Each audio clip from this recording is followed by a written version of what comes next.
Ngayon nga pala ay ngayon na lang ulit ako nakapasok. Kasi today, dumating si Michael mga 3:00 ng hapon.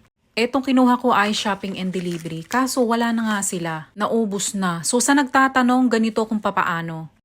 Sa baba, ikiklik natin yung 3 dot. Tapos may lalabas na option dyan. Ikiklik natin ang Can't Find. Tapos dito makikita natin na binigyan tayo ng bagong location kung nasan yung items.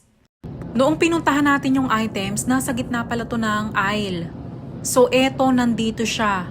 829 ang location, nandito pala, nilipat nila dito yung iba. So dito nakita ko yung hinahanap ko, ayan siya. Barista Lover, Planet Oats.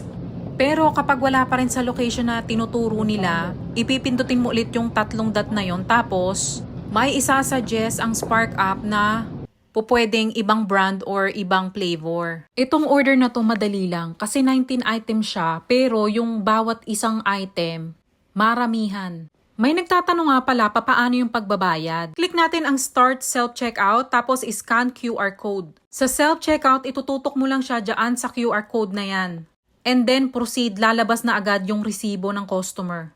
Si customer ang nagbayad niyan. So ngayon, on the way na tayo para i-deliver. Dito sa pinag-deliveran ko today, ilang beses na rin ako nag-deliver dito. Today ang pangatlong beses na. Kaya naman nung nakita ko yung address, alam ko na kung saan ako pupunta.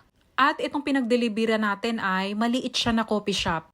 Pero nung dumating tayo dito, napansin ko walang tao at sarado pa. Kaya ang ginawa ko, tinawagan ko yung customer. Dito sa app nila, pwede mong pindutin yung contact. At dahil walang sumagot, pwede rin tayong mag-send ng message sa customer using yung Spark app. At maya-maya pa, dumating na din ang customer. Mabuti na lang dumating yung yung owner. Kasi masisira yung yung milk kapag walang kumuha. Anyway, eto nga pala yung place kung saan malapit ito sa NASA. Daan tayo sa NASA. Pakita ko sa inyo kung anong itsura. So dito nga ay napakalapit na ng NASA. Ito yung may papuntang bago ka dumating ng Shinkoteg, Virginia. Nakakita tayo ng paparkingan, so magpaparking muna tayo. Nagparking muna tayo dito. Sa may parang deli area to dito.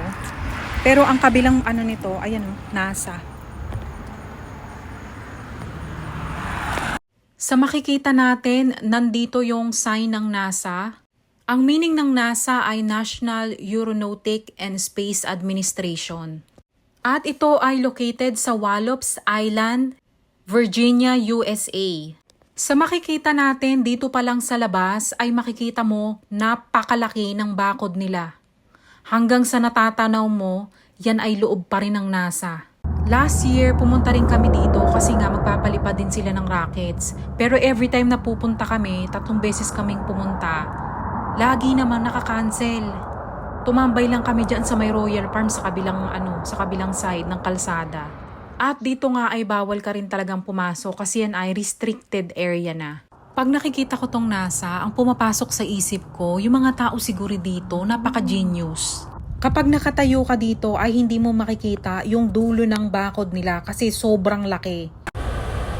Yung NASA dito guys, sobrang laki. Sobrang laki. Pero hindi tayo pwedeng pumasok sa loob. Restricted area yan. Hanggang doon lang tayo sa labas. Itinuto ko yung camera sa left side habang magdadrive tayo at titingnan natin kung gaano kalaki itong NASA. Sinasaliksik ng NASA ang hindi alam sa hangin at kalawakan. At ito ay nakakapagpabago para sa pakinabangan ng sangkatauhan. At binibigyan ng inspirasyon ang mundo sa pamamagitan ng pagtuklas. Sa loob ng higit na 65 years, ginawa ng NASA ang tila imposible na posible. Sa 20 sentro ng pasilidad nito sa buong bansa at kasama ang mga komersyal na company ng US.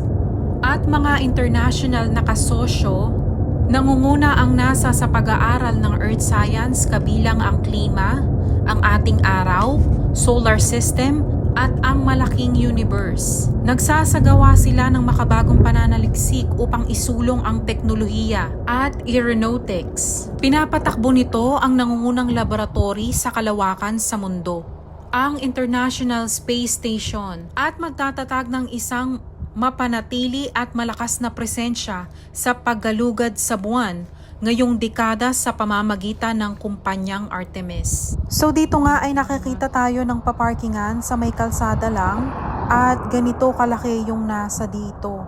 Talaga namang napakalaki. So kahit nandito na tayo sa pinakagitna, hindi mo pa rin talaga matatanaw kung nasaan yung gate, yung dulo ng gate ng NASA. Sobrang laki talaga niyan, guys. Sana po nag-enjoy kayo sa panonood. Good morning, Pilipinas!